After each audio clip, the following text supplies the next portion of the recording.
Hello everyone, welcome to Navigate Coaching. I am Dr. Muskan Meshram and I will be your biology faculty for class 11 and class 12 students. Previous video में आपको मैंने बताया था कि हमारे इस YouTube channel में कुछ डेमो लेक्चर्स रिकॉर्ड होने वाले, अपलोड होने वाले, जिससे आपको आइडिया लगे कि हमारे इंस्टीट्यूट की टीचिंग अप्रोच क्या है। तो आज वही क्लास 11 तक डेमो लेक्चर लेके आई हूं मैं आप लोगों के सामने, दैट इज सेल। क्लास 11 तक चैप्टर है सेल। आज अपन उसी के बारे में डिटेल में डिस्कशन करेंगे। So 1 minute. Okay, so cell the unit of life, the name of the chapter is cell the unit of life. Chapter start करने से पहले अपन ने देखा है, अगर कोई वॉल बन रही है,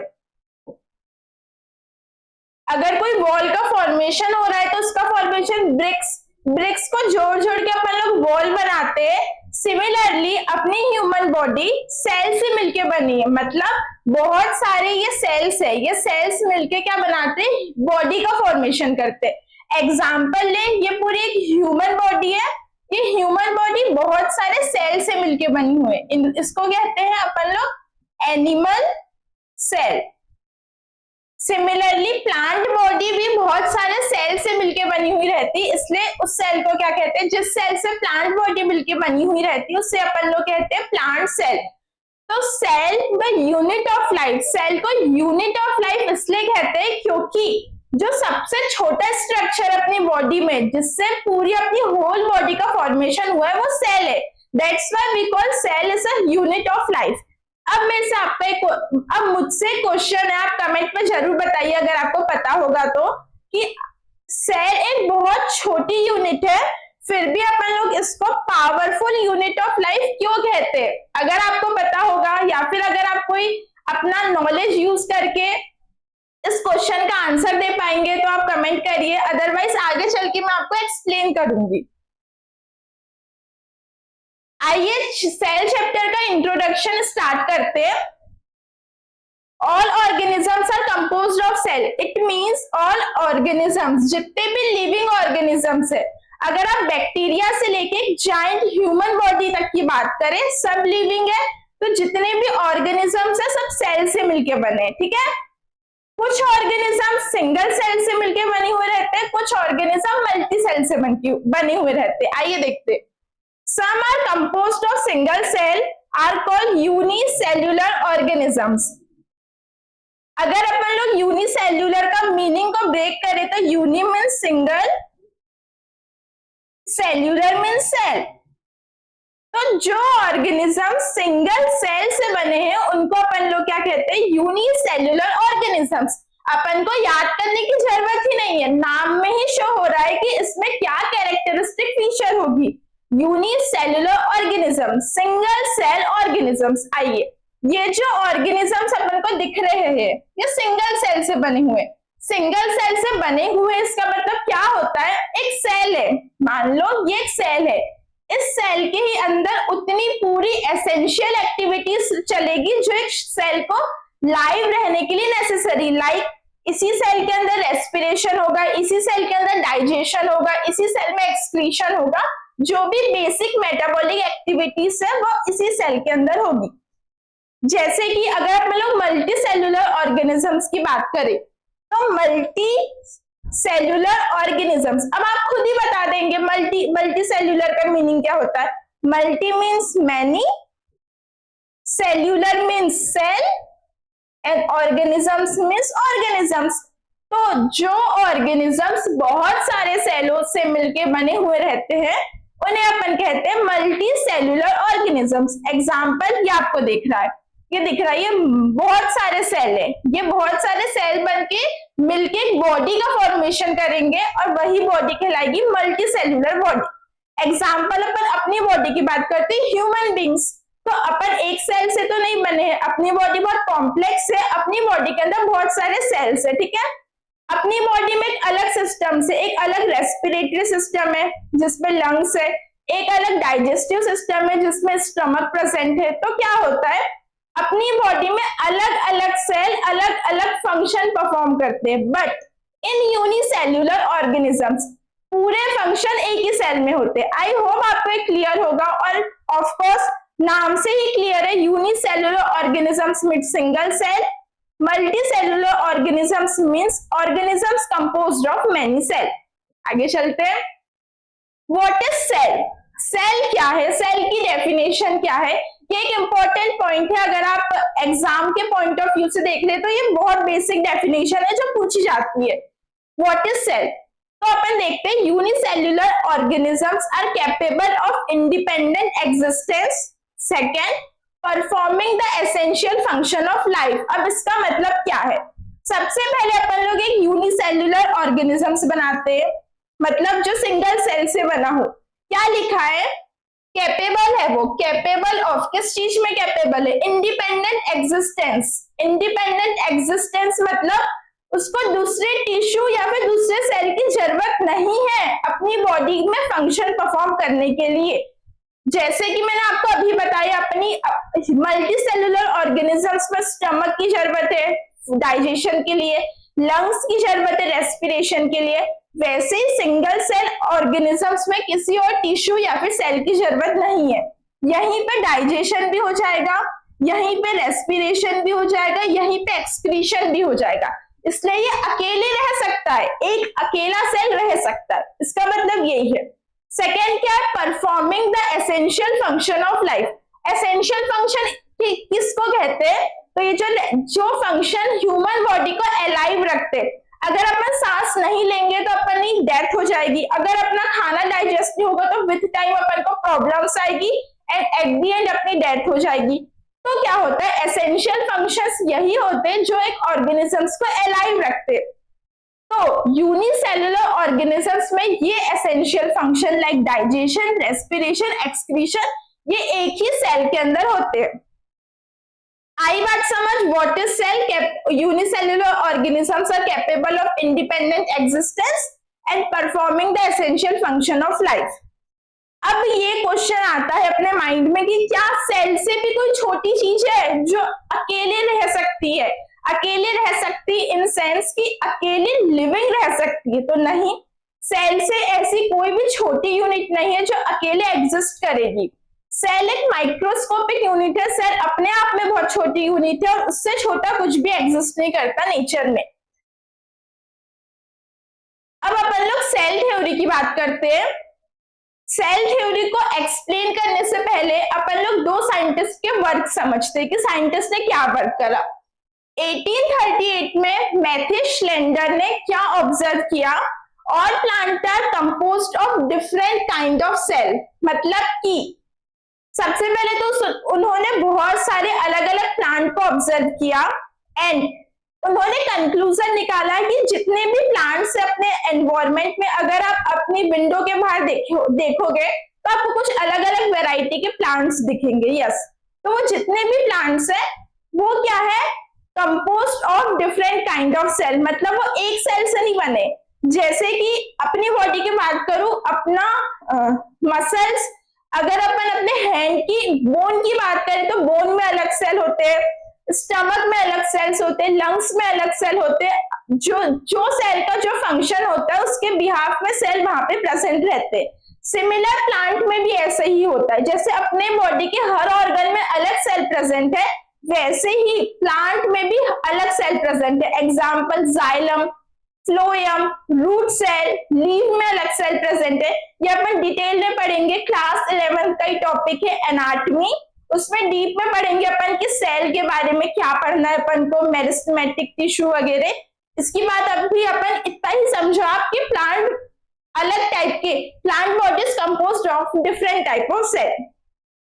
ये 1838 में एक्सपेरिमेंट हुआ था मैथ्यू श्लेंडर के थ्रू। अब 1839 में स्वान ने क्या किया? डिफरेंट टाइप के एनिमल्स को ऑब्जर्व किया। अगर यहाँ पे आपको देखो मेथी भाजी अपन खाते हैं, मेथी भाजी क्या है? प्लांट है। तो सेम ऐसा याद रखना कि मैथीज ने प्लांट में डिस्कवरी की।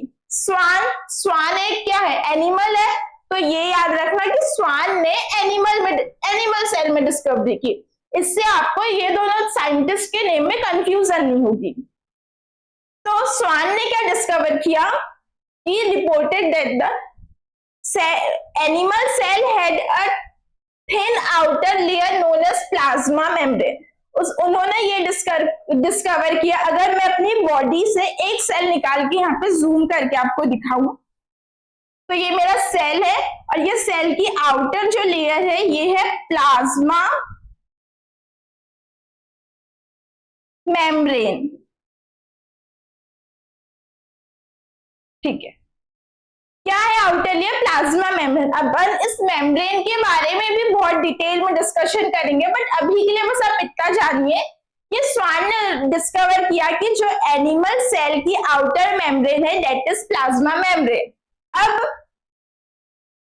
Sheldon saw the wall in plant, Swan not saw it in animal cell, so they concluded the cell wall is unique characteristic of plant। और इसके साथ साथ स्वान ने एक तो ये बताया कि एनिमल सेल की आउटर मेम्ब्रेन प्लाज्मा मेम्ब्रेन होती है, स्वान ने दूसरी चीज ये बताया कि जो सेल वॉल है वो यूनिक कैरेक्टर है इसका प्लांट का।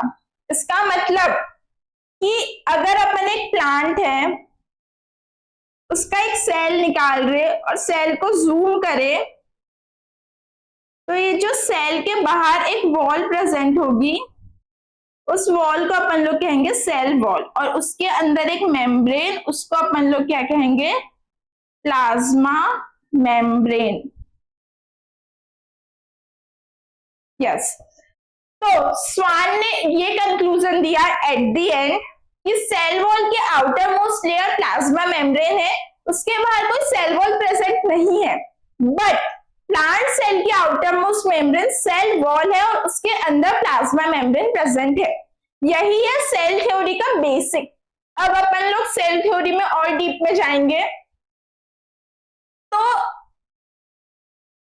श्लीडर एंड स्वान ने ये तो बता दिया कि प्लांट सेल एनिमल सेल में क्या डिफरेंस है बेसिक, बट उन्होंने ये नहीं बताया कि जो सेल है वो आ कहां से रहा है। तो not explain how new cell are form, इन्होंने ये नहीं बताया कि आखिर न्यू सेल बन कहां से रहा है। तो रुडोल्फ विर्शहाउ ने 1855 में बताया कि जो न्यू सेल है, new cell come from pre existing cell, जो प्री एग्जिस्टिंग सेल है वहां से न्यू सेल आ रहा है। इसका मतलब जानते हैं अपन क्या होता है, अगर न्यू सेल बन रहा है तो वो जो सेल पहले से प्रेजेंट है उससे बन रहा है। कैसे, ये एक सेल प्रेजेंट है, ये डिवाइड होगा और ये दो सेल का फॉर्मेशन करेगा, फिर ये सेल डिवाइड होगा और फिर ये दो सेल का फॉर्मेशन करेगा, ये सेल डिवाइड होगा और दो सेल का फॉर्मेशन करेगा, देन ये डिवाइड होगा, फिर ये दो, और फिर ये पूरे सेल मिलके एक क्या करेंगे, मल्टी सेल्यूलर बॉडी का फॉर्मेशन करेंगे। मतलब ये जो सेल है कहां से आए, एक सेल पहले से प्रेजेंट है, ये सेल पहले से प्रेजेंट है, उससे ये दो सेल आए। ये सेल कहां से आया, एक सेल पहले से प्रेजेंट है, कौन सा सेल पहले से प्रेजेंट है, ये सेल पहले से प्रेजेंट है, यहां से आया, ये सेल कहां से आया, इस सेल से आया। तो यही है सेल थ्योरी में फाइनल पॉइंट जो रुडोल्फ विर्शहाउ ने दिए थे कि cell are come from the pre existing cell. अब आपके माइंड में ये क्वेश्चन नहीं आ रहा है क्या कि ये सेल कहां से आया, ये भी तो सेल कहीं से आया ही होगा, ये सेल कहां से आया, आप माइंड लगा के मुझे बताइए कमेंट में, और अगर नहीं पता तो कोई बात नहीं, अपन अपने रेगुलर क्लासेस में डिस्कस करेंगे कि आखिर ये सेल कहां से आया। आगे चलते, तो एक फाइनल शेप, तीनों साइंटिस्ट की थ्योरी को मिला के फाइनल शेप मिला सेल थ्योरी को, और क्या था, all living organisms are composed of cell and product of cell. Cell theory का first point, all living organisms are composed of cell। it means कि जितने भी लिविंग ऑर्गेनिजम्स है, वो किससे बने हुए, सेल से बने हुए हो, या तो वो एक ही सेल से बने हो या तो वो बहुत सारे सेल से बने हो, बट वो बने सेल से ही होंगे। अगर अपन दीवार की बात करते तो वो लिविंग नहीं है, अपन को भी पता है, क्योंकि वो ब्रिक से बनी है, उसमें कोई सेल नहीं है, उसमें कुछ ऐसी बॉडी नहीं है जो रेस्पिरेशन कर रही है, डाइजेशन कर रही है और उस चीज को जिंदा रख रही है, ठीक है। तो all living organisms are composed of cell and product of cell. Multi cell, product of cell मतलब मल्टी सेल्यूलर ऑर्गेनिजम्स की बात कर दी यहाँ पे, मैंने बताई थी ये सेल की, ये जो सेल से ये जो न्यू सेल बन रहे हैं, एक मिनट, ठीक है, ये जो सेल से ये न्यू सेल बन रहे हैं, दिस वन, ये क्या है, ये सब प्रोडक्ट ऑफ सेल है,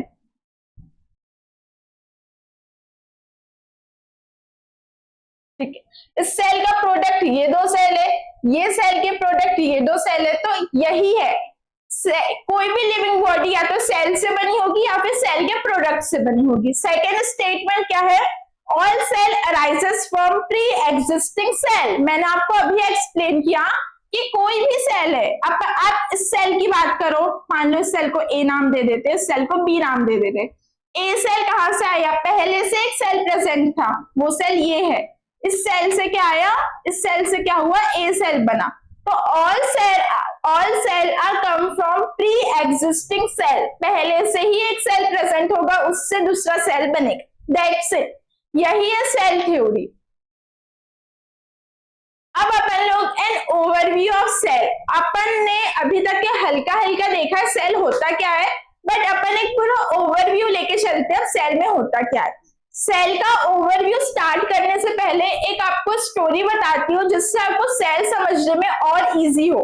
इमेजिन करो आप एक सोसाइटी में हो, सोसाइटी के आसपास वॉल है, ठीक है, सोसाइटी के अंदर गए, सोसाइटी के अंदर एक सिक्योरिटी गेट है, सिक्योरिटी गेट का क्या काम है, वो चेक करेगा आप सोसाइटी के अंदर आ रहे हो तो आप कोई हार्म तो नहीं कर दोगे सोसाइटी को, तो वो चेक करके आपको अंदर या फिर बाहर भेजेगा, वो सिक्योरिटी गेट है, ठीक है। सोसाइटी के अपने माइंड में इमेजिन करो, ठीक है, ये सब एक सोसाइटी की वॉल है, उसके अंदर एक सोसाइटी का गेट है, दैट इज सिक्योरिटी गेट, उसके अंदर एक ऑफिस है, ऑफिस के साइड में एक फैक्ट्री है, इमेजिन माइंड में करो, ऑफिस के साइड में एक फैक्ट्री है, फैक्ट्री के साइड में उसका गोडाउन है, फैक्ट्री का गोडाउन है, ठीक है, और एक है बहुत बड़ा पानी की टंकी अपनी सोसाइटी में, पानी की टंकी के थोड़े से दूर एक डस्टबिन है, बस इतना ही। क्या क्या है अपनी सोसाइटी में, एक वॉल है, वॉल के अंदर एक सिक्योरिटी गेट है, सिक्योरिटी गेट के अंदर एक ऑफिस है, ऑफिस के साइड में फैक्ट्री है, फैक्ट्री के साइड में एक अपना गोडाउन है, गोडाउन के थोड़े से आगे अपना बहुत बड़ी पानी की टंकी है, पानी की टंकी की साइड में एक अपना बहुत बड़ा डस्टबिन रखा हुआ है, यही सब चीजें अपनी सेल में प्रेजेंट है, ठीक है। तो आइए स्टार्ट करते हैं सेल।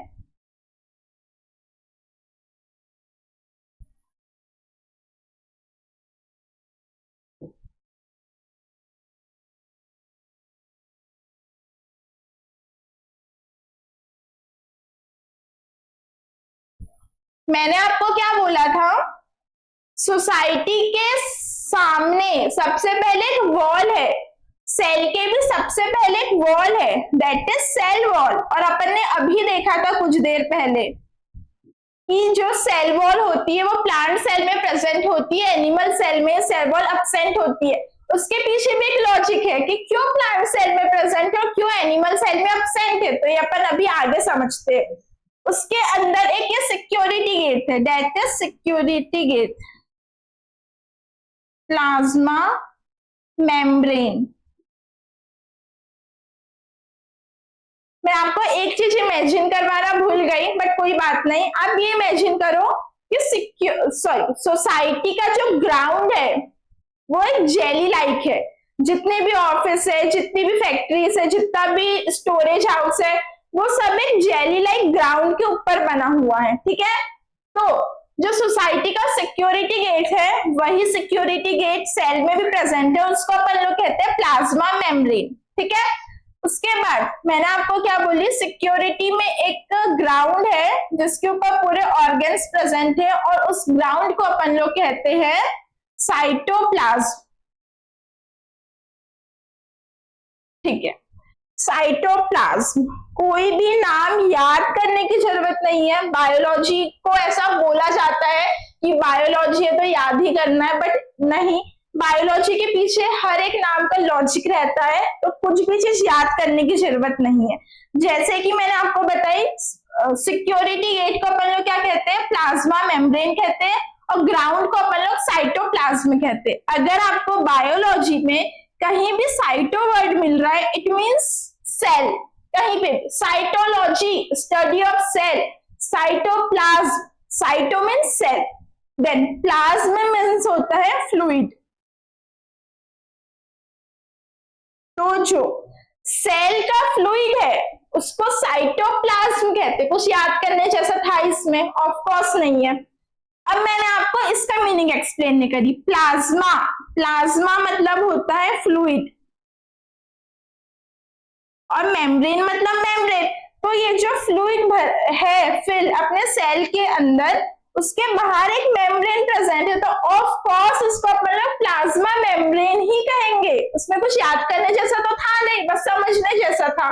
तो यस, समझ में आया, सेल वॉल के अंदर प्लाज्मा मेम्ब्रेन। अब आपको ये लग रहा होगा कि आखिर प्लाज्मा मेम्ब्रेन को मैम सिक्योरिटी गेट क्यों कह रही है? तो प्लाज्मा मेम्ब्रेन को अपन सिक्योरिटी गेट इसलिए कहते हैं क्योंकि ये सिलेक्ट करती कि सेल के अंदर किसको जाना चाहिए। लाइक काफी सारे इन्वायरमेंट में बैक्टीरिया प्रेजेंट है, तो कोई भी बैक्टीरिया अपनी बॉडी के अंदर आ सकता है, बट ये प्लाज्मा मेम्ब्रेन डिसाइड करेगी कि इसको सेल के अंदर जाने दूं। अगर जाने दूंगी तो कहीं ये बेसिक एक्टिविटी सेल की डिस्टर्ब तो नहीं कर देगी।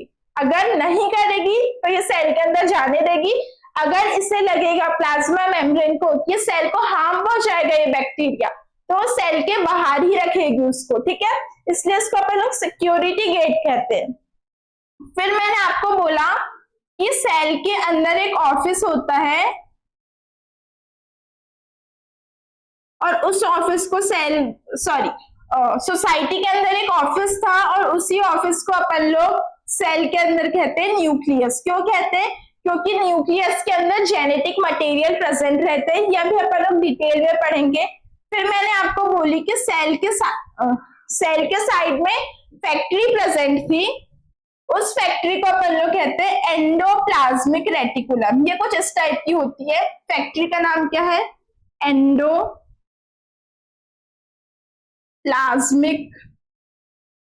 Reticulum.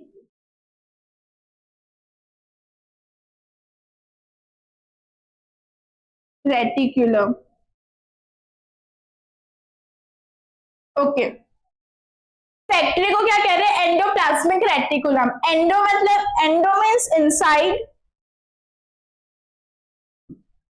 Endo means inside, plasmic मतलब प्लाज्मा से ही प्लाज्मिक वर्ड आया, डेट मीन्स फ्लूइड, और रेटिकुलम मीन्स नेटवर्क, ठीक है। तो जो एक नेटवर्क जैसा स्ट्रक्चर रहेगा अपने न्यूक्लियस के पास में ही, उसको अपन लोग कहेंगे endoplasmic reticulum. Endo means inside, plasmic means fluid. ये जो अपना साइटोप्लाज्म का फ्लूइड है, इसके अंदर एक नेटवर्क लाइक स्ट्रक्चर है, दैट इज एंडोप्लाज्मिक रेटिकुलम। और अपन इसको और डिटेल में पढ़ेंगे, अभी तो जस्ट ये ओवरव्यू ऑफ द सेल है।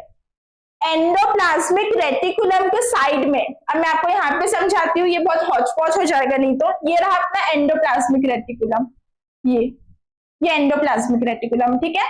अब जो फैक्ट्री थी, फैक्ट्री के साइड में उसका क्या था? स्टोरेज हाउस था। वही स्टोरेज हाउस है ये गोल्जी कॉम्प्लेक्स। गोल्जी कॉम्प्लेक्स का अपने आप में कोई मीनिंग नहीं है, क्योंकि ये साइंटिस्ट के नाम पे रखा गया। जिन साइंटिस्ट ने गोल्जी कॉम्प्लेक्स की डिस्कवरी करी थी, उसके ही नाम पे इस स्ट्रक्चर का नाम रख दिए गोल्जी कॉम्प्लेक्स। गोल्जी कॉम्प्लेक्स क्या करेगी? इस फैक्ट्री में प्रोटीन का सिंथेसिस होता है, उस प्रोटीन को यहाँ पे आके ये स्टोर करेगी, ठीक है। और डिटेल में पढ़ेंगे, अभी आप बेसिक समझ लो। फैक्ट्री के साइड में स्टोरेज हाउस हो गया। उसके बाद मैंने आपको क्या बताई थी कि एक डस्टबिन होगा, वो डस्टबिन है ये। इसको अपन लोग क्या कहते हैं? Lysosome, LYSOSOME। सेल में जितना भी कचरा बनेगा वो इस लाइसोसोम में स्टोर रहेगा। और लाइसोसोम के पास में ही आपको एक पानी की टंकी बताई थी, उसको अपन लोग क्या कहते हैं? वैक्यूल। वैक्यूल, वैक्यूल में क्या होगा, जितना भी पानी एंजाइम्स वगैरह सेल में प्रेजेंट होगी वो वैक्यूल के अंदर स्टोर रहेगी। यही था बेसिक, ये जो आगे की ये कुछ कुछ स्ट्रक्चर्स है, बेसिक यही है। आगे का ये जो सेल मेम्ब्रेन, माइटोकॉन्ड्रिया, सेंट्रियोल्स, ये सब अपन आगे समझेंगे, बट एक बेसिक स्ट्रक्चर सेल का यही होता है। सेल वॉल होती है, उसके अंदर plasma membrane, fluid filled cytoplasm, बीच में office that is nucleus, nucleus के surround endoplasmic reticulum, endoplasmic reticulum के पास गोल्जी कॉम्प्लेक्स, उसके बाद एक उसका डस्टबिन लाइसोसोम, और उसका जो पानी की टंकी वैक्यूल। यही है सेल, बेसिक सेल का यही है। अब अपन ने पहले भी बात करी थी कि जो प्लांट सेल है उसमें सेल वॉल प्रेजेंट थी, और जो एनिमल सेल है उसमें सेल वॉल प्रेजेंट नहीं थी। तो सेल वॉल के बेसिस पे सेल दो टाइप के होते हैं, one is plant cell and other one is animal cell. तो अपन लोग फर्स्ट समझते हैं प्लांट सेल। प्लांट सेल की जो आउटर बाउंड्री है वो सेल वॉल है, इसमें कुछ समझने जैसा ही नहीं है। अपन ने ऑलरेडी कितने बार रिवीजन कर चुका है कि प्लांट सेल की आउटर बॉडी सेल वॉल है, बट मैंने आपको पहले बोला था कि मैं आपको समझाऊंगी कि क्यों प्लांट सेल में सेल वॉल है और क्यों एनिमल सेल में सेल वॉल नहीं है। तो आइए अब जानते हैं। देखो, जो ह्यूमन बॉडी है, अपन को पता है जो अपनी बॉडी में एक फ्रेम है दैट इज स्केलेटन सिस्टम, हड्डी का ढांचा है जो अपनी बॉडी को स्टेबलाइज करके रखा है, ठीक है। बट प्लांट सेल की ऐसी कुछ बट प्लांट में कुछ की बोन नहीं है जो प्लांट को सपोर्ट दे। एनिमल सेल में जो अपना स्केलेटन सिस्टम है वो अपन को सपोर्ट दे रहा है, बट प्लांट सेल में ऐसा कोई स्ट्रक्चर नहीं होने के कारण ही प्लांट सेल में सेल वॉल प्रेजेंट है। क्योंकि सेल वॉल क्या होता है, एक रिजिड स्ट्रक्चर होता है। रिजिड मतलब हार्ड स्ट्रक्चर होता है, एक रिजिड स्ट्रक्चर है सेल वॉल। ये क्या करता है, प्लांट को सपोर्ट देता है। तो जो पूरे सेल के बाहर एक सेल वॉल प्रेजेंट है वो प्लांट को सपोर्ट दे रही है, और वही बहुत सारे सेल मिलके एक प्लांट बनाएंगे, और ऑटोमेटिकली प्लांट एक कैसे एक्सप्लेन करूं, ऑटोमेटिकली प्लांट को सपोर्ट मिल जाएगा। समझ आया? फिर से समझाती हूँ। जैसे कि एनिमल बॉडी के अंदर स्केलेटन सिस्टम है, एक अपना एक फ्रेम बना हुआ है, अपनी ये जो हाथ है, हाथ के अंदर हड्डियां है और उसके बाद सेल्स है अपने। तो अपने हाथ को सपोर्ट कौन दे रहा है, मेनली अपना स्केलेटन सिस्टम दे रहा है। बट प्लांट के अंदर ऐसा कोई सिस्टम नहीं है, इसलिए ही प्लांट की सेल में सेल वॉल प्रेजेंट होती है, क्योंकि सेल वॉल स्ट्रक्चर देने का फंक्शन करती है और प्लांट को स्ट्रक्चर प्रोवाइड करती है। That's it. इसलिए प्लांट सेल की आउटर बॉडी सेल वॉल होती है, और just inside the cell wall lies the cell membrane. Just inside cell wall के जस्ट अंदर अपन को दिखेगी सेल मेम्ब्रेन। सेल मेम्ब्रेन भी कह सकते हैं, और इसी को अपन लोग प्लाज्मा इसी को अपन लोग प्लाज्मा मेम्ब्रेन भी कह सकते हैं। उसी टाइप ये लिखा दिए, अदर नेम प्लाज्मा मेम्ब्रेन है। Animal cell do not have cell wall, okay. Their outer boundary is only the cell membrane, इसलिए इसकी आउटर बाउंड्री को अपन लोग क्या कहते हैं, सेल मेम्ब्रेन कहते हैं। यस, इसमें इतना कुछ लॉजिक की बात है ही नहीं, ये इजिली एक्सप्लेनेबल चीजें हैं। अब अपन ने बात करी थी, अब अपन लोग हल्का जो अपन ने अंदर इतने सारे स्ट्रक्चर पढ़े उनको समझते हैं। तो सेल वॉल की अपन ने बेसिक पे बात कर ली, अब अपन लोग न्यूक्लियस की बात करते हैं, ठीक है। Inside each cell is a dense membrane bound structure. अब इसका मतलब क्या होता है, देखो, मेम्ब्रेन बाउंड स्ट्रक्चर का मतलब ये होता है, जैसे कि ये सेल है, सेल के अंदर न्यूक्लियस है, बट ये जो न्यूक्लियस है उसकी अपनी एक मेम्ब्रेन है। मेम्ब्रेन इसलिए ताकि न्यूक्लियस के अंदर का मटेरियल बाहर ना जाए।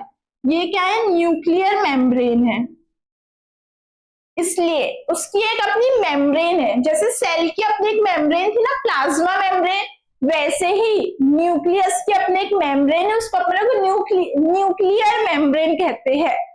तो क्या है सेल की न्यूक्लियस की definition, nucleus is a dense membrane bound structure. Dense मतलब क्या होता है? घना। ये बहुत घना है, ठीक है। इसमें जितने भी पार्ट्स है वो बहुत ज्यादा एक दूसरे से ऐसे अटैच्ड है, पास पास है, ठीक है।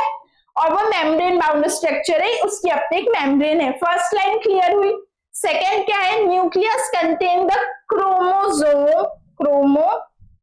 क्रोमोसोम, न्यूक्लियस में क्रोमोसोम प्रेजेंट है, विच टर्न कंटेन जेनेटिक मटेरियल। और क्रोमोसोम में क्या प्रेजेंट है? जेनेटिक मटेरियल प्रेजेंट है। अब देखो, ये जो क्रोमो है, क्रोमो मीन्स होता है कलर, और जोम मतलब होता है बॉडी। बायोलॉजी में आपको कहीं पे भी सोम मीनिंग, सोम जैसा वर्ड दिखे, उसका मतलब होता है बॉडी, ठीक है। तो क्रोमोसोम का होता है कलर बॉडी, मतलब अपने न्यूक्लियस के अंदर कुछ कलर बॉडी प्रेजेंट है, और उन कलर बॉडी में अपना जेनेटिक मटेरियल प्रेजेंट है। और अपन को पता है अपना जेनेटिक मटेरियल क्या होता है? डीएनए होता है। और ये जो क्रोमोसोम है, कलर बॉडी है, उनका स्ट्रक्चर कुछ इस टाइप से होता है,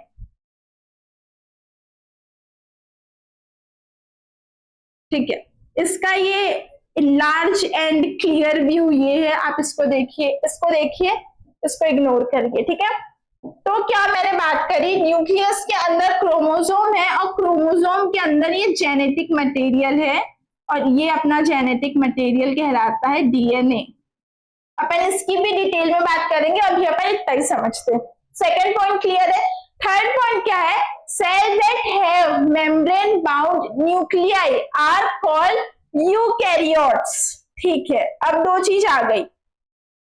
अब कुछ सेल ऐसे होते हैं जिनमें ये न्यूक्लियस मेम्ब्रेन प्रेजेंट होती है, और कुछ सेल ऐसे होते हैं, मैं आपको दूसरा सेल बना के दिखा रही हूं, जिसमें ये जो मैंने अभी आपको न्यूक्लियस मेम्ब्रेन बना के दिखाई, वो मेम्ब्रेन अब्सेंट होती है। ये मेम्ब्रेन, ये जो मेम्ब्रेन है न्यूक्लियस मेम्ब्रेन, ये अब्सेंट है, ठीक है। तो जिन सेल में न्यूक्लियस मेम्ब्रेन प्रेजेंट होती है उनको अपन कहते हैं यूकैरियोटिक सेल। अब अपन को भी ये वर्ड याद नहीं रखना है, सॉरी, यू इतना फोकस करो, और ये कैरियोट यहां से, ठीक है। ये वर्ड सुनने में लग रहा होगा टफ, कैसे याद रखे, बट बिल्कुल इजी है ये वर्ड भी। यू मीन्स होता है ट्रू, एंड कैरियोटिक मीन्स होता है न्यूक्लियस, ठीक है। तो जिस सेल के अंदर न्यूक्लियस मेम्ब्रेन प्रेजेंट है वो कहलाएगा eukaryotic cell, means true nucleus cell, मतलब प्रॉपर न्यूक्लियस है ना, उसके अंदर सेल मेम्ब्रेन भी प्रेजेंट है, सॉरी, उसके न्यूक्लियस में न्यूक्लियस मेम्ब्रेन भी प्रेजेंट है, इसलिए वो यूकैरियोटिक सेल कहलाएगा। अब बात आती है, एक और सेल होता है दैट इज प्रोकैरियोटिक सेल। अब मैंने आपको अभी 2 सेकंड पहले कैरियोटिक का मीनिंग बताई। कैरियोटिक का मीनिंग होता है न्यूक्लियस। तो अब आप खुद से इमेजिन करो भाई, बहुत इजी है। एक सेल है, दो सेल का डिफरेंशिएशन है न्यूक्लियस के बेसिस पे। एक सेल है, उसके पास ट्रू न्यूक्लियर मेम्ब्रेन है, इसलिए उसको यूकैरियोट कह रहे हैं। तो इसके पास क्या होगा? नहीं होगा, इसलिए इसको प्रोकैरियोट कहेंगे। प्रो मतलब होता है बिफोर,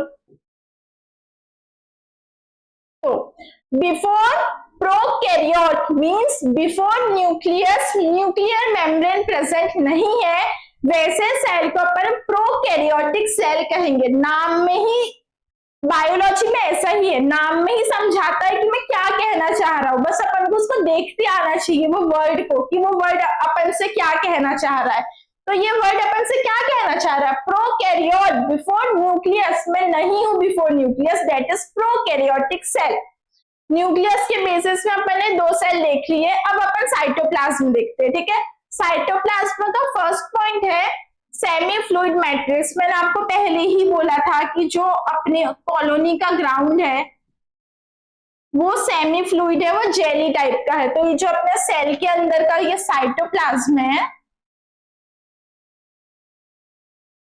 साइटोप्लाज्म है, ये साइटोप्लाज्म क्या है? ऐसा जैसे अपना ग्राउंड क्या है, एकदम स्टेबल है, रिजिड है, बट जो सेल के अंदर साइटोप्लाज्म है वो सेमी फ्लूइड है, ठीक है, फ्लूइड भी नहीं है, फ्लूइड भी नहीं है, सॉलिड भी नहीं है, it's semi fluid like jelly like structure. Second, occupy the volume of the cell. Second sentence का मीनिंग है कि वो सेल का वॉल्यूम ऑक्यूपाई कर रहा है। ऑफ कोर्स सी बात है, ये सेल है, ये सेल के पूरे एरिया में प्रेजेंट है, तो जितना भी सेल का वॉल्यूम है वो ऑक्यूपाई कर रहा है, तो yes, occupy the volume of the cell, cytoplasm occupy the volume of the cell. Second point clear है। थर्ड पॉइंट क्या है, main area of cellular activity, मतलब मैंने आपको क्या बोला था कि जो रेस्पिरेशन है, डाइजेशन है, एक्सक्रीशन है, जो भी बेसिक फंक्शन है जो एक लिविंग सेल को लिविंग रखते हैं वो किसके अंदर होते हैं, तो वो इसी साइटोप्लाज्म में होते हैं। अभी आप कंफ्यूज मत होना कि DNA, nucleus,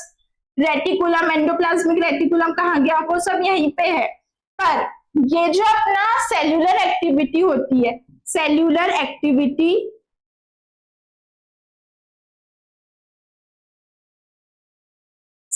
activity like digestion, short form में लिख रही हूं, रेस्पिरेशन, एक्सक्रीशन, ये सब प्रोसेस, ये सब एक्टिविटी सेल के साइटोप्लाज्म में होगी, ठीक है। अब फोर्थ पॉइंट क्या है, various chemical reaction okay occur in it to keep the cell in the living state. Various chemical reaction cell के साइटोप्लाज्म में होती है ताकि वो सेल को लिविंग स्टेट में रखे। अब भाई केमिकल रिएक्शन का मीनिंग क्या होता है, केमिकल रिएक्शन मतलब होता है लाइक अपन ने खाना खाया, खाना किसके फॉर्म में खाया, चावल खा लिया तो ग्लूकोज मिल गया, पनीर खा लिया अपन ने तो अपन को प्रोटीन मिल गया, एक्सेट्रा। घी खा लिया तो अपन को गुड फैट्स मिल गए। तो ये क्या होते हैं, कॉम्प्लेक्स फॉर्म में होते हैं। अब ये क्या होते हैं, ब्रेक होते हैं। एग्जाम्पल दे रही हूँ, ग्लूकोज ब्रेक होता है और एटीपी निकलती है। एटीपी मतलब एनर्जी को एटीपी कहते हैं अपन सेल के अंदर, ठीक है। तो यही केमिकल रिएक्शन होती है, एक कंपाउंड दूसरे कंपाउंड में कन्वर्ट होना, इट्स केमिकल रिएक्शन। और ये केमिकल रिएक्शन अपने सेल के साइटोप्लाज्म में चलती है। आई होप आपको साइटोप्लाज्म के चारों पॉइंट्स क्लियर है, बहुत इजी है और मैंने आपको हर एक लाइन का एक एक मीनिंग एक्सप्लेन किया, तो आई डोंट थिंक कि डाउट जैसा कुछ बचा होगा आपके माइंड में। और ये पूरे एनसीईआरटी के प्रॉपर पॉइंट्स है, it's a score gaining points. अगर आप ये सब पॉइंट्स अपने आंसर में लिख के आएंगे तो अपने आप एग्जामिनर इंप्रेस होकर आपको गुड नंबर देगा।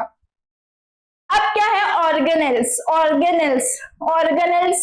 देखो अब कंफ्यूजन क्या होता है, organelles and organs sound similar, तो अपन को लगता है कि ऑर्गन और ऑर्गेनेल्स एक ही चीज है, बट नहीं। ऑर्गन क्या है, नोज, आईज, ईयर्स, ये सब ऑर्गन है। बट जो अभी अपन ने सेल के अंदर देखा था ना, endoplasmic reticulum, Golgi complex, vacuole, lysosomes, इन सबको अपन लोग ऑर्गेनेल्स कहते हैं, ठीक है।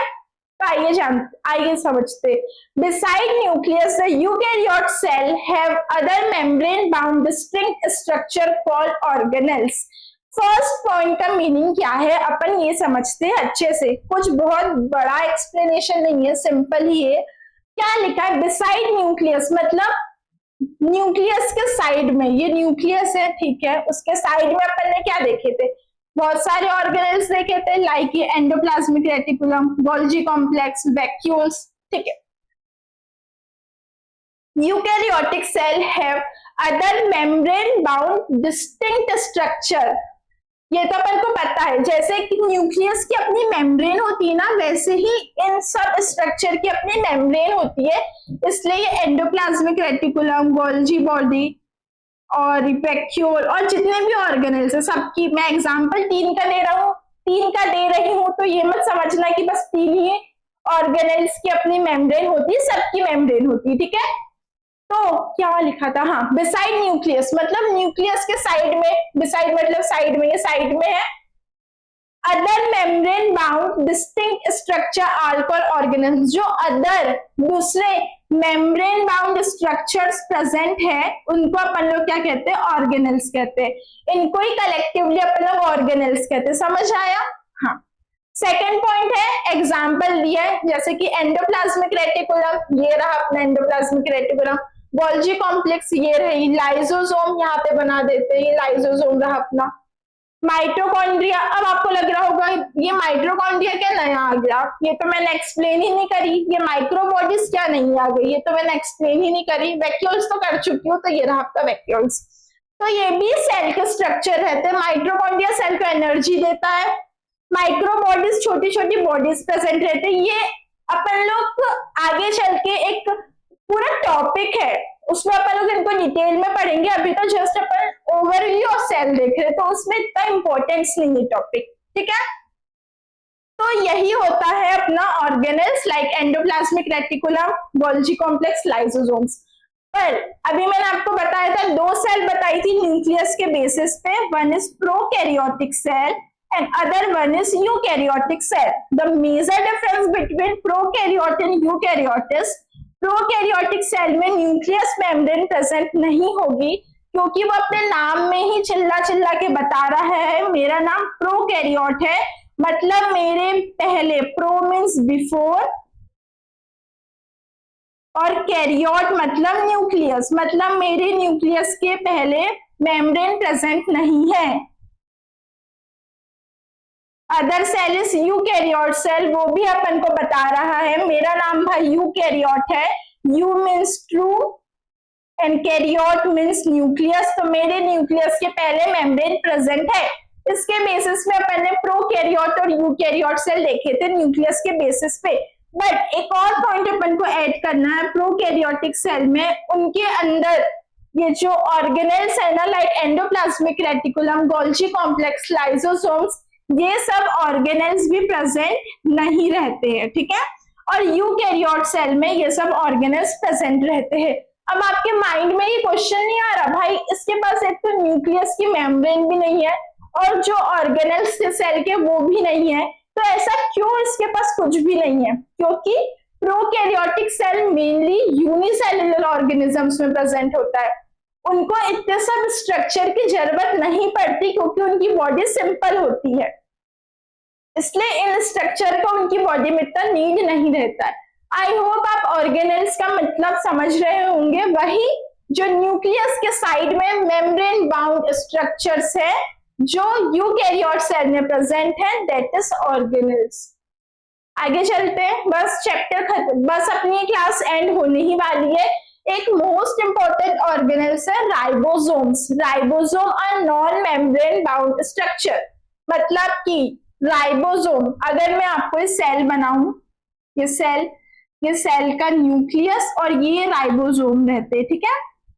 तो ये जो राइबोसोम होते हैं, जैसे अभी अपन ने देखा कि अपने हर ऑर्गेनेल्स के अपनी मेम्ब्रेन प्रेजेंट थी, बट उनके मेम्ब्रेन प्रेजेंट नहीं होती है, इसलिए क्या कहा गया है, नॉन मेम्ब्रेन बाउंड स्ट्रक्चर, ठीक है। फर्स्ट पॉइंट क्लियर है। सेकेंड पॉइंट है, अभी सबका एक्सप्लेनेशन भी दूंगी कि ऐसा क्यों है, ठीक है, तो ऐसा घबराना नहीं कि अब ये क्या आ रहा है। Ribosome found in all cell, both eukaryote and prokaryote cell. But अपन ने क्या देखा, ये जो endoplasmic reticulum, lysosomes, Golgi bodies, ये सब बस यूकैरियोट सेल में प्रेजेंट है, प्रोकैरियोट सेल में प्रेजेंट नहीं है। बट जो राइबोसोम है वो दोनों में प्रेजेंट है, प्रोकैरियोट सेल में भी प्रेजेंट है एंड यूकैरियोट सेल में भी प्रेजेंट है। Second point clear. Third point, ribosome not only found in cytoplasm, ये मैंने आपको अभी डायग्राम बना के दिखाया कि साइटोप्लाज्म में राइबोसोम्स प्रेजेंट है, बट साइटोप्लाज्म के साथ साथ वो कोई ऑर्गेनेल्स में भी प्रेजेंट होते हैं। उन ऑर्गेनेल्स का नाम है क्लोरोप्लास्ट, जो प्लांट में प्रेजेंट होता है, second is mitochondria and third is rough endoplasmic reticulum. जो राइबोसोम्स का काम होता है, बेसिकली होता है आरएनए का फॉर्मेशन करना।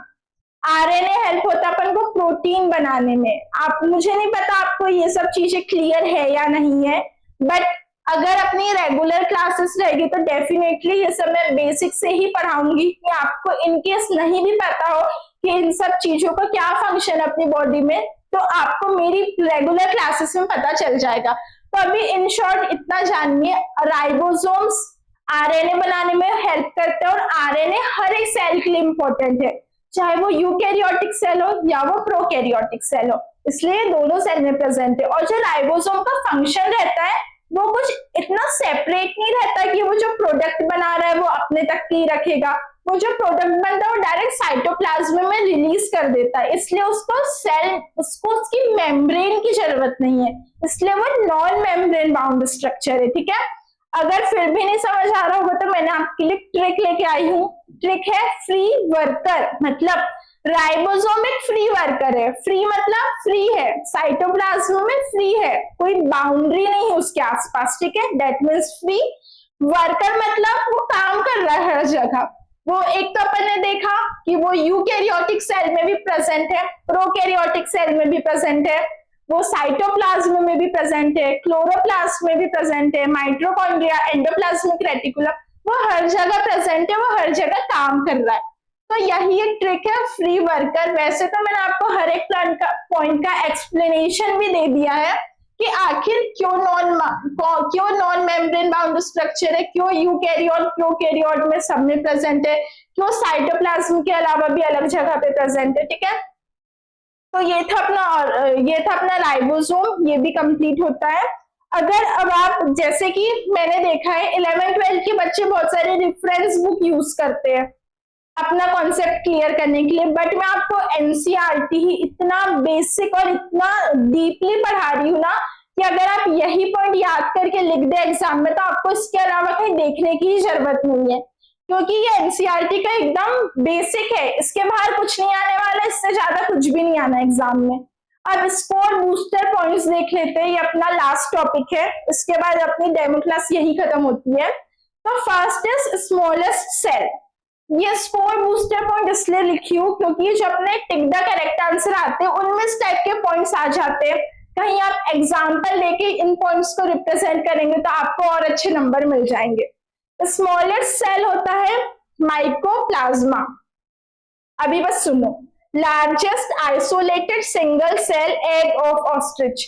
लार्जेस्ट आइसोलेटेड सिंगल सेल, ये क्या है इतना सारा? तो देखो ये एक ऑस्ट्रिच का सेल है, सॉरी ऑस्ट्रिच का एग है। ऑस्ट्रिच का एग बहुत सारे सेल से मिलकर बना हुआ है। ओके, उसमें से अपन ने एक सेल आइसोलेट किया तो जो उसका एक सेल है वो लार्जेस्ट सेल है। जितने भी जैसे अपनी बॉडी में मैंने आपको बताई थी मसल में सेल है, नर्व में सेल है, तो ये लार्जेस्ट सेल है ऑस्ट्रिच का एग का। Third one is longest cell. Longest cell है नर्व सेल।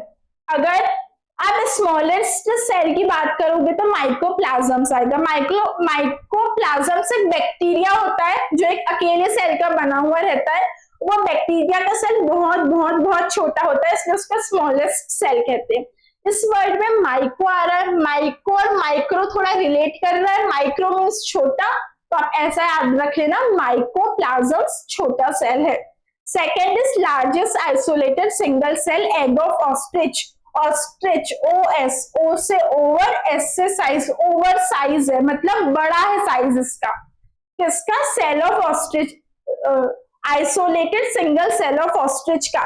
इसका मतलब भी एक्सप्लेन करी कि आइसोलेटेड सिंगल सेल क्या होता है। बहुत सारे सेल में से एक सेल निकाले, it means isolated single cell. Longest cell, आप खुद ही ये प्रैक्टिकल करो, आप माइंड में सोचो कि मैं अपने पैरों की उंगलियां हिलाता हूं और हिल रही है, क्योंकि जो अपने ब्रेन की नर्व है वो लेग के टिप तक के प्रेजेंट है, मतलब कितनी लंबी है नर्व सेल अपनी, इसलिए इसमें कुछ याद करने जैसा ही नहीं है। Longest cell is nerve cell. Eukaryotic cell का डायमेंशन होता है 10 to 12 microns. Human red blood cell का डायमेंशन है 7 microns. Bacteria would be 3 to 5 microns, मतलब एक टिपिकल बैक्टीरिया है वो 1 से 2 माइक्रॉन का रहेगा, मतलब बहुत छोटा, 10 to the power -6, क्या पता। जो टिपिकल बैक्टीरिया है वो 1 to 2 माइक्रॉन्स का रहेगा, बट बैक्टीरिया 2 से 5 माइक्रॉन्स तक के भी बड़े रह सकते हैं। PPLO 0.1 माइक्रॉन्स और वायरस 0.02 से 0.2 माइक्रॉन्स पे शो नहीं हो रहा है, बट आपको लिख लेना ये है 0.2 माइक्रॉन्स। ठीक है, तो अपन को क्वेश्चन क्या आता है, अपन से ये पूछेगा कि रेड ब्लड सेल का साइज क्या है। टिपिकल बैक्टीरिया का साइज क्या है, वायरसेस का साइज क्या है, तो ये रहे इनके साइज। अगर एक छोटी सी स्टोरी से थोड़ा याद करवाने की कोशिश कर रही हूँ, ऐसा इमेजिन करो कि अपने पास ये ऊपर के 3 पॉइंट्स क्लियर है, smallest cell, largest, isolated, single cell and longest cell. अब ये इनकी अलग से ट्रिक बता रही हूँ की, ठीक है। तो इमेजिन करो 10 यूकैरियोटिक सेल है अपने पास, उसमें से 10 में से 7 सेल आरबीसी में कन्वर्ट हो गए और वो 5 बैक्टीरिया को किल करने गए। 7 में से 7 सेल 5 बैक्टीरिया को किल करने गए। 5 में से 2 बैक्टीरिया बच गए, 2 बैक्टीरिया किल नहीं हुए और एक बैक्टीरिया पीपीएलओ में कन्वर्ट हो गया 0.1 और एक बैक्टीरिया 0.02 वायरस में कन्वर्ट हो गया। ये थी सिंपल सी ट्रिक। दिखने में ऐसा लग रहा था भाई कितना रिवीजन करना पड़ेगा तब जाके याद होगा, बट आई डोंट थिंक कि आपको 2 से ज्यादा रिवीजन लगेंगे इसको और अच्छे से याद करने में, क्योंकि ट्रिक से आपको सब एक्सप्लेन कर दी हूँ, ट्रिक वैसे ही याद रहती है। तो that's it for today's lecture. आज अपन ने सेल चैप्टर का ओवरव्यू ऑफ सेल तक की कंप्लीट किया। अगर आज आप एनसीईआरटी ओपन करेंगे अपनी क्लास 11th की और ओवरव्यू ऑफ सेल तक के जाएंगे तो आपको किसी भी रेफरेंस बुक की नीड नहीं पड़ेगी। हर एक पॉइंट का मीनिंग मैंने आपको एक्सप्लेन किया है, आपको एनसीईआरटी बहुत अच्छे से समझ आएगी। इसके साथ साथ नीट में भी आपको, अगर नीट के स्टूडेंट हो तो आपको तो भी बहुत ज्यादा यूजफुल रहेगा आज का लेक्चर। तो आज की डेमो क्लास 11 की यही खत्म होती है। कुछ दिन बाद हम क्लास 12 की अपने यूट्यूब चैनल में अपलोड करेंगे, तो आप चैनल सब्सक्राइब कर लीजिए, अपने फ्रेंड्स के साथ शेयर कर लीजिए और वीडियो पसंद आई होगी तो लाइक कर दीजिए। तो दैट्स इट, आज का वीडियो लेक्चर यही खत्म होता है। और अगर आपको कोचिंग के रिगार्डिंग इंक्वायरी करनी है तो आपको डिस्क्रिप्शन में हमारी कोचिंग का कॉन्टेक्ट नंबर मिल जाएगा, आप वहां कॉन्टेक्ट करके पूरी इंक्वायरी ले सकते हैं। और इसी तरह से अपन पूरे चैप्टर्स पढ़ेंगे, हर एक वर्ड का मीनिंग समझते हुए, जहां पे अपन को ट्रिक्स की जरूरत है वहां पे ट्रिक्स याद करते हुए ही अपन पूरी बायोलॉजी कवर करेंगे, ताकि बायोलॉजी ऐसा ना लगे कि यार कितना सारा याद करने का है, इंटरेस्ट है कि यार बायोलॉजी का मतलब ये है ये है ये है, ऐसा इंटरेस्ट के साथ अपन पढ़ेंगे। तो ठीक है, आगे का सेल चैप्टर अपन लोग अपनी रेगुलर क्लासेस में कंटिन्यू करते हैं। So see you in the class. Thank you for attending my lecture. Have a good day.